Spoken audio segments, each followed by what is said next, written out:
በቃ አበላሽችው እያለችኝ ነው። አበላሽች። ቆይ ቆይ ሊያው እንደዚህ ነው የሚታየው። ቆይ በቃ በቃ እሺ ቆይ። አሰላሙ አለይኩም ወራህመቱላህ ወበረካቱ። ድና የተከበራችሁ ውድ የሷሊያ ቤተሰቦች እንዴት ናችሁ? እንደምን ቆያችሁ? ከኔ ጋር ሁሉ ሰላም ነው አልሐምዱሊላህ። ዛሬ ከ10 ምናምን አመት በኋላ እርግጠኛ ነኝ እንደዛ ቢሆን ነው። ከዛ በፊት ግን ወተት ገፋለሁ እንደዚህ ማለት ነው። እንደዚህ ያደረኩኝ ወተቱን ከእንትኑ ጋር ምንድነው ወተቱ ከአይቤ ከሚሆነው ከአሬራ ከሚሆነው እንዲሁም ደግሞ ከቅቤ ጋር ለየው ነበር ከ10 አመት በፊት ምናምን። ከዛ ይኸውላችሁ ዘንድሮ ደግሞ ከዛ ሁሉ አመት በኋላ መጣሁና ይኸው አሁንም መግፋት ጀመርኩኝ ማለት ነው። እና እኛ ሀገር እንደዚህ ነው የሚገፋው። ወተት እንደዚህ ተገፍቶ ቅቤ ይወጣዋል።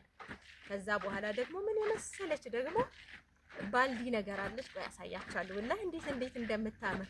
ከዛ ቅቤው ከወተቱ ጋር ከተለየ በኋላ አሬራና ከአይቤ ለመለየት ደግሞ በጣም ቆንጆ የሆነች የምታምር ባልዲ አለች። ልክ እንደዚህ የምትመስል ባልዲ አለች። ከዛ ውሃ ይጣዳል እሷ ላይ።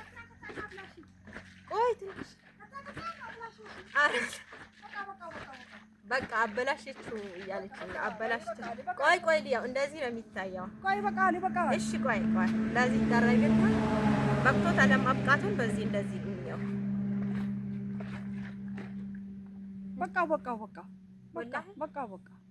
በቃ አበላሽሽብኝ እያለችኝ ነው። ይኸው አበላሽሽ ዋለችኝ። አሁን እኔ ይሄን አላደርግም በነገራችን። አሁን አይቤውን ምንድነው ወተቱን ከእንትን ጋር እኔ አልለየውም። አሁን ራሷ ናት የምትለየው ከቅቤው ጋር ማለት ነው። ግን የሚገርማችሁ ነገር እናንተ የሆነ ሀገር ብቻ አይቻለሁ ሶሻል ሚዲያ ላይ እንደዚህ በሆነ ነገር እንደዚህ ከፍ ባለ ነገር ይታሰርና እንዳሁኑ እንደዚህ አስተኝቶ እንደዚህ ማድረግ ሳይሆን እንደዚህ ውርውር እንደዚህ ሲደረግ አይቻለሁ። እንደ ኳስ በቃ እንደዛ ወርወር ሲያደርጉት ተመልሶ ሲመጣ አሁንም ሲወረውሩት እንደዚህ በቁሙ ማለት ነው። እንደዛ አይቻለሁ። የኛ ሀገር ደግሞ አሁን እንደሰራሁት ነው። ከዛ እዚህ ደግሞ እንዳይፈስ በምን እንዳሰሩት ተመልከቱ። ቅድም ላይቭ ላይ አሳይቻችኋለሁ፣ ግን ጥርት ያለ ቪዲዮ አይመስለኝም። እዩት። ይሄን ለኮባ ቂጡ ላይ ምንድን ከስር ያለው ፓርት ወፍቾ ከዛ እሱ ይቆረጥና ከስር ያለው ፓርት ውስጠኛው ፓርት ደግሞ እንደዚህ ይወጣል ማለት ነው። ከዛ እንደዚህ አውጥተው ከዛ ንጹህ ነው ይታጠብና እንደዚህ ይለብሳል። መጀመሪያ ላይ እንሰራው ማለት ነው። ከዛ በኋላ ፌስታል ይለብሳል። ከዛ ጨርቅ ከላይ የምታዩት ጨርቅ ይደረግና ይላችሁ ኃይለኛ ገመድ ነው የታሰረው። ምርጥ በቃ ምን የመሰለ ገመድ ለሱ የተሰራ ገመድ ነው ባይገርማችሁ። እዩት።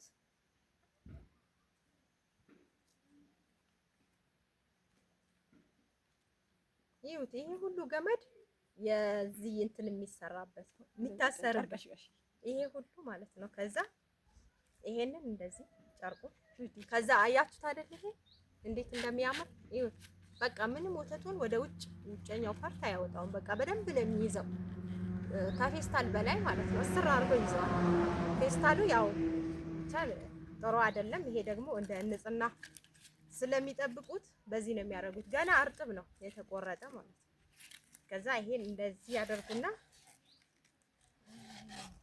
አያችሁ ወተቱ እኮ ተመልሶ ወደ ውስጥ እንዲገባ ነው የያዘው ወተት ማለት ነው። በቃ ንጹህ ቃናት ከዛ ወተቱና እንትኑ ደግሞ እዚህ ውስጥ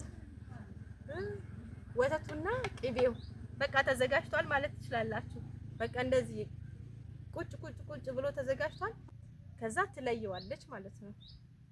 ወይም ደግሞ እንትን ማጣሪያ አድርጋ ትገለብጧለች። ከዛ ቅቤውን በውሃ እንዲህ ያደረገች ስታይ በፊት ስታደርግ ስላየው እና በጣም የምታምር እንትን አለቻት። ቅቤውን ከለየች በኋላ የምታደርጋት ማለት ነው። ቆይ ላሳያችሁ እሷን አምጥቼ እንዴት እንደምታምር። ይኸው አሁን ተለይቷል። እዚህ ጋር ለየ ነው። ከዛ ቅቤ ወጣ። ይሄው ይሄ ቅቤ ነው አያችሁታ። በቃ ንጹህ ለጋ ቅቤ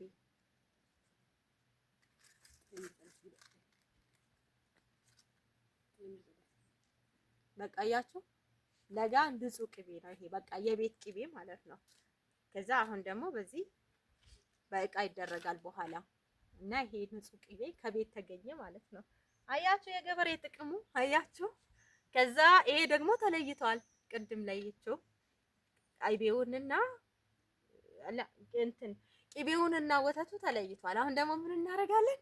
ከዛ ቀደም ታምር ያልኳችሁ እቺ ናት። በፊት ማለት ነው በእንደዚህ አይነት በትንሹ ነበር የሚሰራው። በእንደዚህ በራሱ በዚህ በራሱ በትንሹ ነበር አይቤና እንትን የሚባለው ማለት ነው። አይቤውና አሬራውን ለመለየት በእንደዚህ አይነት በትንሹ ነበር ተደርጎ እሳት ላይ የሚጣድ የነበረው አላልኩም። ከዛ አሁን ደግሞ ያው ማያድግ ነገር የለም፣ ማይቀየር ነገር የለም። ሁሉም ነገር ተቀየረና አሁን በላስኪት ነው የሚጣደው ማለት ነው። ያው አሁን እንዴት እንደምታምር በቃ እንትኑ ራሱ ደስ አይልም ነበር። ይሄ ግን በቃ ውስጧ ብታዩ እንደዚህ ንጹህ ተደርጎ ይደረግበታል። ከዛ እሳት ላይ ይጣዳል ማለት ነው። እሳት ላይ ሲጣድ አይቀልጥም ወይ ምናምን እንዳትሉ አሳያችኋለሁ እንዴት እንደሚደረግ። ከዛ ይሄንን ወደዚህ እንገለብጣለን። ይውጣ ይሄንን ግን እንኪ ይሄንን በዚህ እንገለብጠዋለን ሙሉ ማለት ነው። ብስሚላ አያችሁ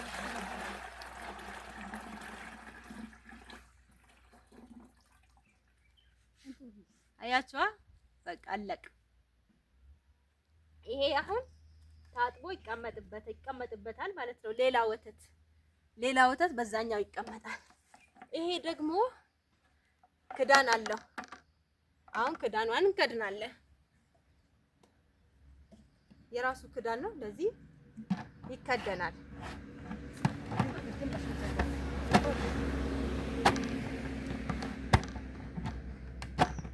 ብቻ ምን አለፋችሁ ይሄንን እንከድንና እንዴት እናደርገዋለን መሰላችሁ? ትልቅ ድስት ላይ ውሃ ይጣዳል። ውሃው ትንሽ ሞቅ ካለ በኋላ እሳቱ ይጠፋና ይሄንን በትልቁ ድስት ላይ እናስቀምጠዋለን ማለት ነው። እሳቱ ላይ ሳይሆን ድስት ውስጥ ነው የሚገባው። ይሄ ውሃ ባለበት ድስት ውስጥ። ከዛ ለትንሽ ደቂቃ እሳት ከተቃጠለበት በኋላ በሙቅ ውሃ ትንሽ ሞቅ ለብ ባለው ውሃ ላይ እንተወዋለን። ከዛ በኋላ ምን የመሰለ እንትን አይቤ ቆንጆ የሆነ አይቤ ይወጣል። ከዛ ደግሞ አሬራ ይሆናል። አጓት ትጠጣላችሁ ማለት ነው። ትጠጡታላችሁ። አይገልጸው። የገበሬ ጥቅሙ ይሄ ነው። ቤት ውስጥ ሁሉ ነገር ቅቤ አይገዛ፣ አይቤ አይገዛ፣ ወተት አይገዛ። በነገራችን ላይ ቅቤው ይበላል። ወተት ግን እንደዚህ ካላደረጉት በስተቀር ገበሬዎቹ አንስተው በኩባያ አይጠጡም። ይሞታሉ እንጂ ያቺ ፓርት በቃ ለምን እንደሆነ አላውቅም። እየሞቱ መጠጣት አይችሉም። ጮጋራቸው እየተቃጠለ አምጥተው እንትን አልበው ምናምን እንደዚህ በኩባያ አይጠጡትም። እንደዚህ አድርገው ቫይታሚኑ ካለቀ በኋላ አወጣተው አቃጥለው ምን ብለው ከዛ በኋላ ነው እንትን የሚባለው የሚበሉት ማለት ነው። ይሄን አድርገው ግን እኔ ደግሞ አንዳንዴ ቢያንስ እንኳን ጮጋራችሁን በሚቃጠልበት ሰዓት በሚያቃጥላችሁ ሰዓት የሆነ ሰዓት እንኳን ወተቱን ትኩሱን ወተት ጠጡ ስላቸው እሺ አይሉም። ያው እኔ ስለለመድኩ ይመስላቸውና ለኔ ይሰጡኛል። ማግቢሽ በመሐረጃ በቃ ቆጅክ በሏ ልንጻ። ይሄው አሁን ይሄ ድስት መጣ። ይሄ ድስት ውስጡ ላይ ያስገባዋል ማለት ነው። ውሃ ይጨመርበትና ትንሽ ሞቅ ያደርጉታል። ታውቃላችሁ? ይሁት ይሄንን ያስገባዋል። ውሃ ትንሽ ግማሽ ትንሽ ነው የሚገባበት፣ ሙሉ አይደለም። ከዛ ይሄንን ደግሞ እዚህ ውስጥ ከዛ የሞቀው ውሃ ራሱ አይቤ ያደርገዋል ማለት ነው። በቃ እንደዚህ ነው እኛ ሀገር ምን የመሰለ አይቤ የሚወጣው፣ ፍሬሽ አይቤ፣ ለጋ አይቤ እንደዚህ ነው የሚደረገው። እስኪ በየአካባቢያችሁ የእናንተንም እንደ ባህላችሁ እንደ ወጋችሁ እንደ ማረጋችሁ የእናንተንም ኮሜንት ላይ አስቀምጡልን። ምክንያቱም ይሄ ባህላችን ነው። የሁላችንም የራሳችን የሆነ ባህል አለ። ስንት ብሔር ብሔረሰቦች ነው ያለነው። በዛ ሁሉ የራሱ የሆነ እጅግ በጣም የሚያምር ቆንጆ የሁላችንም ቆንጆ ባህል ነው ያለን። ስለዚህ የእናንተንም ባህል እንደዚህ ነው ወይ? የኛ ባህላችን አሁን ባለው እንደዚህ ነው። በፊት ግን የሆነ በቃ እንደዚህ ቹና እንስራ ላይ ነበረ አይቤው እንደዚህ እሳት ላይ የሚጣለው ድስት ላይ ውሃ ምናምን አልነበረም። እንስራውን እዛው ነበረ ቁጭ የሚሉት ፍልፍሎት ነው ምናምን ይባላል በእኔ በማውቀው ቋንቋ ማለት ነው። እና እንደዛ አድርገው ነበር የሚያወጡት። አሁን ደግሞ ዘመን ማይሻሻል ነገር የለም። ኦግጀት እያስተካከለችኝ ነው። ኦግጀት ይባላል እያለችኝ ነው። እና አሁን ደግሞ ጊዜ ተቀየረ። ያው ዘመን ይዘምናል እና የዘመኑ በሄዱ ቁጥር ደግሞ ለየት ያለ ነገር የተሻለ ነገር እያደረጉ እሳትን ብዙ እንዳይነካው ውሃ ከስር አድርጎለት ይሄ ደግሞ ለንጽህናም ለመጠበቅ ምናምን የተሻለ ነው ብለው ነው እንግዲህ በዚህ ያደረጉት። እና ይሄን ይመስላል። ባህላችን ውበታችን ነው፣ ማንነታችን ደግሞ እና ይሄን ይመስላል ውዶች። የዛሬ እንግዲህ ወተት ገፍተን አይቤ እንትን አውጥተናል፣ ቅቤ አውጥተናል። ለአይቤው ደግሞ እንዲህ አዘጋጅተናል። አይቤውን ደግሞ ሰርተን የምናሳያችሁ ይሆናል ቤተሰቦቼ። ያው ቆይታችን ይሄን ይመስል ነበረ። የገጠር ኑሮ እንዲህ እያለ ይቀጥላል። እጅግ በጣም ደስ ይላል። ዝናቡ ዳመናው በቃ አሁን አረንጓዴው ይታያችኋል። ትንሽ ዝናብ ጠብ ጠብ ሲል አረንጓዴው ብቅ ብቅ ነገር ይላል። ሳሩ ምናምን ብቻ ያማምርበታል። ብርዱ ግን አያምጣው ነው ብቻ ይሁን። ከሙቀት ሀገር ስትመጡ ወፈር ያለ ነገር ደረብ ደረብ አድርጋችሁ ይዛችሁ ነው ማለት እወዳለሁ። አመሰግናለሁ። በዚህ በቃናል። በሌላ ጊዜ በሌላ ቪዲዮ ተመልሰን እስከምንገናኝ በያላችሁበት ሰላም ሁኑልኝ። አሰላሙ አለይኩም ወራህመቱላህ ወበረካቱ።